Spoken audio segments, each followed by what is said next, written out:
Hello दोस्तों, खैर मकदम है आपका अपने ही YouTube channel A to Z info पर। दोस्तों, आज हम उर्दू अनुवादक पार्ट 37 लेकर आपके बीच हाजिर हुए हैं, जो कि जीके का पोर्शन है।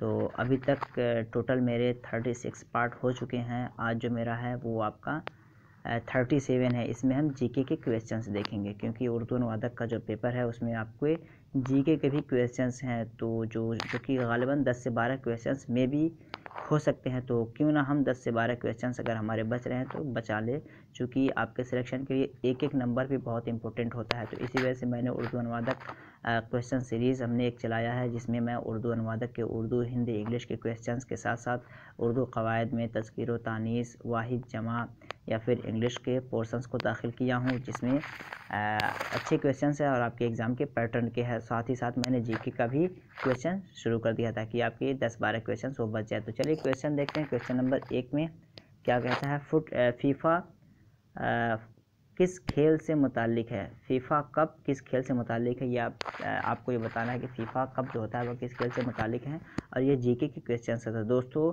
आप एक कॉपी कलम लेके बैठिए ताकि प्रैक्टिस के तौर पे आप भी अपने आंसर देते रहिए, और लास्ट में ज़रूर बताइए कि आपके कितने क्वेश्चन सही हुए, ताकि आपको अंदाज़ा हो कि आपकी तैयारी कैसे चल रही है।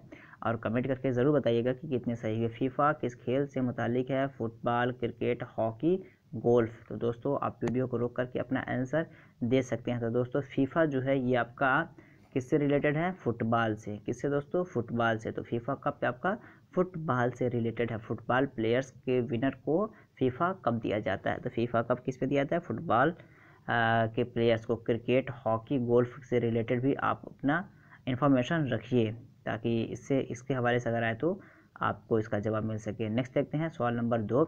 ईरान की राजधानी कहाँ है। क्या दोस्तों, ईरान की राजधानी कहाँ है, आपको बताना है 2 नंबर में कि राजधानी ईरान की कहाँ। Where is the capital of Iran, ये आपको ये बताना है। बगदाद या काबुल या तेहरान या फिर बर्लिन। तो आपको अगर आंसर पता है तो इसका आंसर बताइए। तो इसका आंसर दोस्तों जो 3 नंबर में है बिल्कुल करेक्ट हो जाएगा। क्या दोस्तों, तेहरान। तो दोस्तों, अगर पहली बार चैनल पे आए हैं तो चैनल को सब्सक्राइब कर लीजिए, बेल आइकन को ज़रूर दबा दीजिए, ताकि उर्दू के हवाले से जो भी वीडियो मैं अपलोड करूँ उसका नोटिफिकेशन आपको ज़रूर मिल जाए। और प्रीवियस वीडियोज़ को आप ज़रूर देख लीजिए, उसमें बहुत सारे अच्छे क्वेश्चन है। उर्दू के बहुत ज़्यादा क्वेश्चन मैंने कवर कर दिए हैं। अगर उन्हें आप देख ले रहे हैं तो आपके गालिबन क्वेश्चन वहीं से कवर हो जाएँ। जीके के भी क्वेश्चन हैं, क्योंकि टोटल आपके 26 पार्ट्स हो चुके हैं। 27 है। मैं डेली जीके के और फिर उर्दू के क्वेश्चंस कराता हूं। तो अपडेट रहिए मेरे साथ, ताकि आपकी तैयारी अच्छी हो सके। और टेलीग्राम, व्हाट्सएप का ग्रुप भी मैंने टेलीग्राम डिस्क्रिप्शन बॉक्स में दिया है, वहां से आप मेरे साथ जुड़ सकते हैं। 3 नंबर का देखते हैं। तो दोस्तों क्या हुआ, 2 नंबर में तेहरान बिल्कुल इसका करेंट आंसर हो जाएगा। और बर्लिन जो है ये आपके जर्मनी की राजधानी है। क्या दोस्तों, Germany. Berlin is the capital of Germany. तो बर्लिन आपका जर्मनी का हो जाएगा। बर्लिन फर्दर आप इन्फॉर्मेशन के लिए रख लीजिए। लेकिन यहाँ जो सवाल में पूछा जा रहा है ईरान की राजधानी, तो तेहरान इसका बिल्कुल राइट आंसर हो जाएगा। 3 नंबर देखते हैं। बांग्लादेश की करेंसी क्या है। What is the currency of Bangladesh. What is the currency of Bangladesh, जिसको मुद्रा बोलते हैं। क्या बोलते हैं, मुद्रा। इसको हम बोलते हैं हिंदी में मुद्रा बोलते हैं, उर्दू में करेंसी बोलिए, या फिर अगर अच्छी उर्दू देखते हैं तो सिक्का राइजुल वक्त बोलते हैं। क्या बोलते हैं इसे, सिक्का राइजुल वक्त। सिक्का राइजुल वक्त बोलते हैं इसको हम। अगर डिक्शनरी आप विजिट करेंगे तो आपको यही वर्ड मिलेगा, सिक्का राइजुल वक्त। लेकिन करेंसी को करेंसी ही रखिए, तो आपको पता चल जाएगा कि बांग्लादेश की करेंसी क्या है। आपको बताना है रुपया, टका, रियाल और नेगोल्ट्रन। क्या दोस्तों, नेगोल्ट्रन जो है ये आपको बताना है। तो आंसर आप दे सकते हैं रुपया, चूँकि पता है आपके हिंदुस्तान का है। और 3 नंबर में जो आपका 2 नंबर है वो बिल्कुल करेक्ट हो जाएगा कि टका। बांग्लादेश की करेंसी क्या है, टका, यानी ऑप्शन 2। और रियाल चूँकि सऊदी अरबिया की करेंसी मानी जाती है, तो इसे भी आप ज़हन कर लीजिए।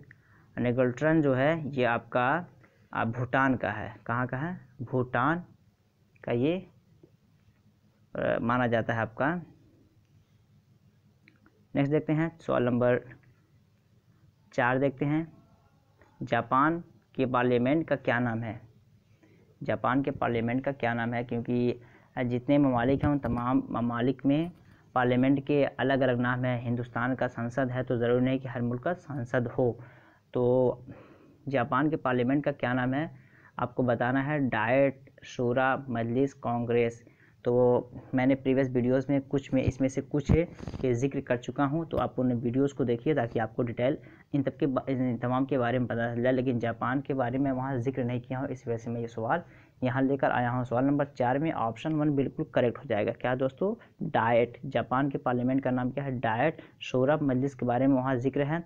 कांग्रेस का जो है ये आपका अमेरिका का माना जाता है, तो इसे भी आप जहन नशीन कर लीजिए और फर्दर आप प्रीवियस वीडियोस को विजिट कीजिए, डिस्क्रिप्शन बॉक्स में लिंक है। 5 नंबर देखते हैं, गुजरात की दारुल हुकूमत कहाँ है, यानी where is the capital of Gujarat.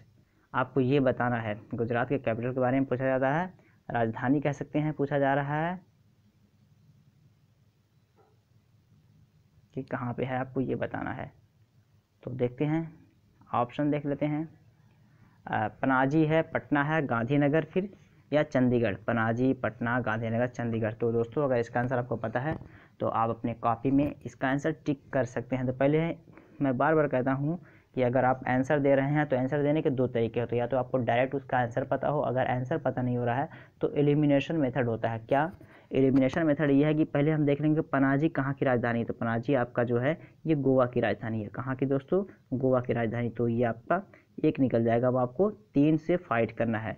Patna आपको पता ही है, पटना कहाँ की राजधानी है? बिहार का, तो ये आपका भी निकल जाएगा। गांधीनगर आपको नहीं पता है, चंडीगढ़ अगर नहीं पता है तो आप एक हद तक करीब मंजिल तक आ गए, 2 से तो बचते आ गए ना।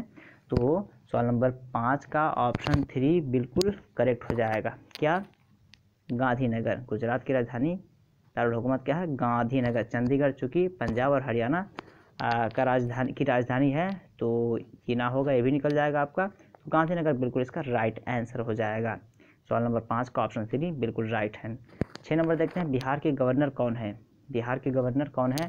फागू चौहान, सत्यपाल मलिक, गंगा प्रसाद या कलराज मिश्रा। तो अगर आंसर पता है तो आंसर अपने कॉपी में टिक कीजिए, लास्ट में ज़रूर बताइए कि कैसा लग रहा है। तो दोस्तों वीडियो अगर अच्छा लग रहा है तो लाइक कीजिए, दोस्तों को शेयर कीजिए। जो कोई भी उर्दू अनुवादक की तैयारी कर रहे हैं, उर्दू अनुवादक में राजभाषा, सहायक उर्दू अनुवादक या फिर किसी उर्दू की तैयारी कर रहे हैं, क्योंकि मेरे प्रीवियस वीडियोस सारे के सारे टॉपिक्स पे हैं उर्दू MCQs के नाम से, जिसमें आपके सारे उर्दू के एग्ज़ाम्स के एरियाज़ को कवर किया गया है। तो सारे वीडियोस फ़ायदा होंगे, शेयर कर दीजिए दोस्तों को। तो आपका बिहार के गवर्नर कौन है? सवाल नंबर 6 का जो राइट आंसर होगा फागू चौहान। कौन दोस्तों? फागू चौहान बिहार के गवर्नर हैं करेंट। तो ये आपका राइट आंसर हो जाएगा 1। नेक्स्ट देखते हैं, सवाल नंबर 7, उत्तर प्रदेश के वज़ीर आला कौन है? उत्तर प्रदेश के वज़ीर आला कौन है? अशोक गहलोत, योगी आदित्यनाथ, ममता बनर्जी। तो काफ़ी प्रसिद्ध व्यक्ति हैं, इनके बारे में हर कोई जानता होगा। तो ये योगी आदित्यनाथ। नेक्स्ट देखते हैं, सवाल नंबर 8, अक़वाम मुत्तहिदा तंजीम का सदर मकाम कहाँ है? सदर मकाम को पहले समझ लेते हैं। क्या सदर मकाम? ये होता है हेड क्वार्टर। क्या दोस्तों? हेड क्वार्टर को हम सदर मकाम बोलते हैं। तो हेड क्वार्टर को सदर मकाम बोलते हैं। अक़वाम मुत्तहिदा तंजीम को क्या बोलते हैं? UNO बोलते हैं, united nation of organization. United nation of organization बोलते हैं इसको, इंग्लिश में शॉर्ट में लिखते हैं UNO, United nation of Organization. अक़वाम मुत्तहिदा तंजीम को हिंदी में क्या बोलते हैं? संयुक्त राष्ट्र संगठन। लिख लीजिए आप, संयुक्त राष्ट्र संगठन, इसको आप लिख लीजिए हिंदी में, इंग्लिश में यूनाइटेड नेशन ऑफ ऑर्गेनाइजेशन या शॉर्ट में UNO, और उर्दू में अक़वाम मुत्तहिदा तंजीम। सदर मकाम तो जिनेवा है, न्यूयॉर्क है, पेरिस है या फिर फ्रांस। कहाँ है? अगर आपको पता है तो आंसर दीजिए इसका। तो सवाल नंबर 8 का न्यूयॉर्क बिल्कुल करेक्ट हो जाएगा। क्या दोस्तों? न्यूयॉर्क इसका हेड क्वार्टर है। तो ऑप्शन 2 इसका राइट आंसर हो जाएगा। नेक्स्ट देखते हैं, सवाल नंबर 9। सवाल नंबर 9 में क्या कहा जा रहा है? हिंदुस्तान के वज़ीर दिफ़ा कौन है? Who is the defence minister of India? तो इसको वज़ीर दिफ़ा कैसे कहते हैं? रक्षा मंत्री को। किसे दोस्तों? रक्षा मंत्री को हम वज़ीर दिफ़ा बोलते हैं। रक्षा मंत्री, वज़ीर दिफ़ा हम इसे बोलते हैं। तो आपको बताना है, और इसको बोलते हैं डिफेंस मिनिस्टर। इंग्लिश में बोलते हैं वज़ीर दिफा को डिफेंस मिनिस्टर। हिंदुस्तान के वज़ीर दिफा कौन है? आपके ऑप्शन राजनाथ सिंह या फिर अमित शाह, सुब्रमण्यम, पीयूष गोयल। कौन है? सवाल नंबर 9 का अगर आंसर पता है तो आंसर आप दीजिए। राजनाथ सिंह बिल्कुल करेक्ट हो जाएगा। क्या दोस्तों? राजनाथ सिंह। और अमित शाह कौन है? ये आपका जो है होम मिनिस्टर, जिसको हिंदी में गृह मंत्री कहते हैं। क्या कहते हैं दोस्तों? हिंदी में गृह मंत्री कहते हैं। आपका गृह मंत्री है और इसको इंग्लिश में बोलते हैं होम मिनिस्टर। नेक्स्ट देखते हैं सवाल नंबर 10। आईने अकबरी के मुसन्निफ कौन है? आईने अकबरी के मुसन्निफ कौन है? आपको ये बताना है 10 नंबर में कि आईने अकबरी के राइटर कौन है, लेखक कौन है, आपको बताना है। ऑप्शंस अबुल फजल, कौटिल्य, कालिदास, बंकिम चंद्र चटर्जी। तो दोस्तों 10 नंबर का ऑप्शन 1 बिल्कुल करेक्ट हो जाएगा। कौन? अबुल फजल। आईने अकबरी के मुसन्निफ अबुल फजल हैं। कौटिल्य की एक किताब बहुत मशहूर है जो कि कोई सा भी एग्ज़ाम हो उसमें देखने को मिल सकता है, जिसका नाम अर्थशास्त्र है। क्या है? अर्थशास्त्र। अर्थशास्त्र जो है ये बहुत ही प्रसिद्ध बुक है अर्थशास्त्र, इसे आप जहन नशीन कर लीजिए। तो कौटिल्य, कालिदास, बंकिम चंद्र चटर्जी में से अबुल फजल ये बिल्कुल इसका राइट आंसर हो जाएगा। सवाल नंबर 10 का ऑप्शन 1 बिल्कुल राइट हो जाएगा। नेक्स्ट देखते हैं, एशिया का सबसे बड़ा मवेशी कहाँ पर लगता है मेला? इसका मतलब है एशिया का सबसे बड़ा मवेशी मेला कहाँ पर लगता है? एशिया का सबसे बड़ा मवेशी मेला कहाँ पर लगता है? आपको बताना है। सोनपुर, भागलपुर, गया या फिर दरभंगा। सोनपुर, भागलपुर, गया, दरभंगा, ये आपको बताना है इन ऑप्शंस में से कि एशिया का सबसे बड़ा कैटल फेयर बोलते हैं इसको। क्या बोलते हैं? मवेशी मेला को बोलते हैं cattle fair. CATTLEFAIR, cattle fair बोलते हैं। आपको इसे बोलते हैं इंग्लिश में कैटल फेयर, उर्दू में मवेशी मेला।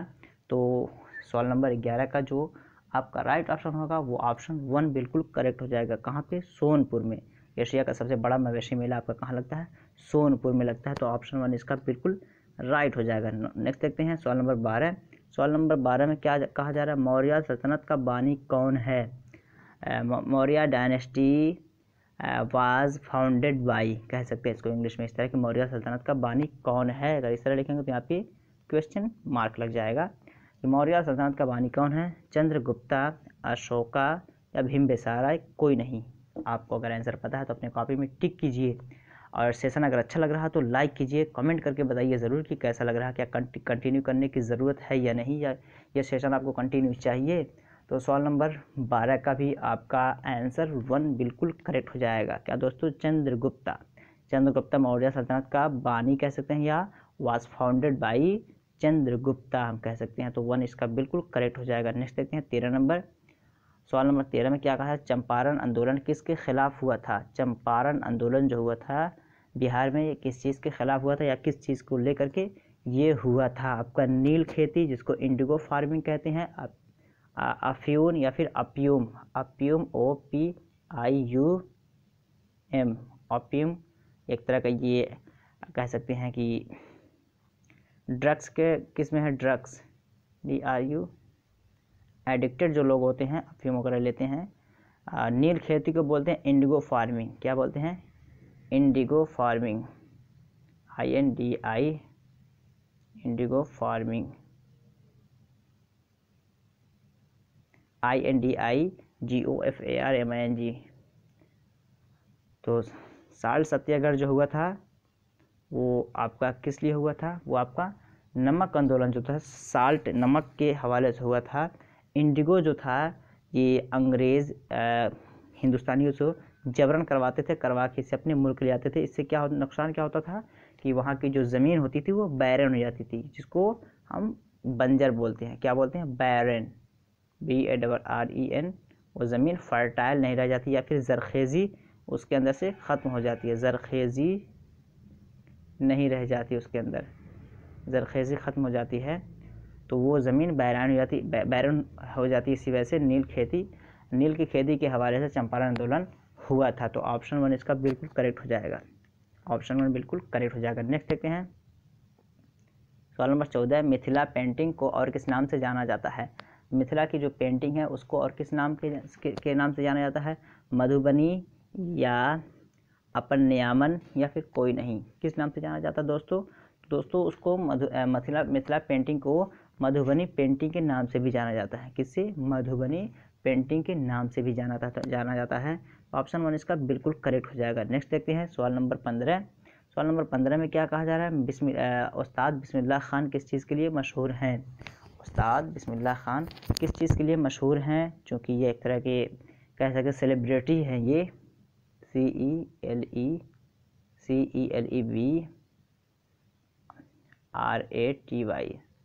सेलिब्रिटी एक तरह के हैं, महान हस्ती कह सकते हैं या फिर अजीमुल मर्तबत कह सकते हैं हम इनको। तो उस्ताद बिस्मिल्लाह खान किस चीज़ के लिए मशहूर हैं? Dance, art, music, painting. तो दोस्तों ये आपका ऑप्शन 3 जो है म्यूज़िक, जिसको उर्दू में बोलते हैं मौसीकी। क्या बोलते हैं? मौसीकी हम बोलते हैं। तो मौसीकी इसको बोलते हैं उर्दू में और इंग्लिश में म्यूज़िक बोलते हैं। तो उस्ताद बिस्मिल्लाह खान ये म्यूज़िक के लिए मशहूर हैं। तो ऑप्शन 3 इसका बिल्कुल करेक्ट हो जाएगा। दोस्तों अगर सेशन अच्छा लगा हो तो कमेंट करके बताइए, और कितने आपके आंसर सही हुए ये भी बताइए। और पहली बार चैनल पे हैं तो ज़रूर सब्सक्राइब कर लीजिए ताकि अपडेट आपको मिलता रहे। चलिए फिर मिलते हैं नेक्स्ट वीडियो में, तब तक के लिए have a nice day, that's all, thank you.